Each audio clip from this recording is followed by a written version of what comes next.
اللهم صل وسلم على سيدنا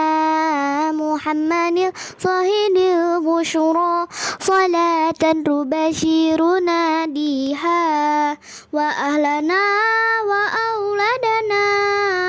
وجميع مشايخنا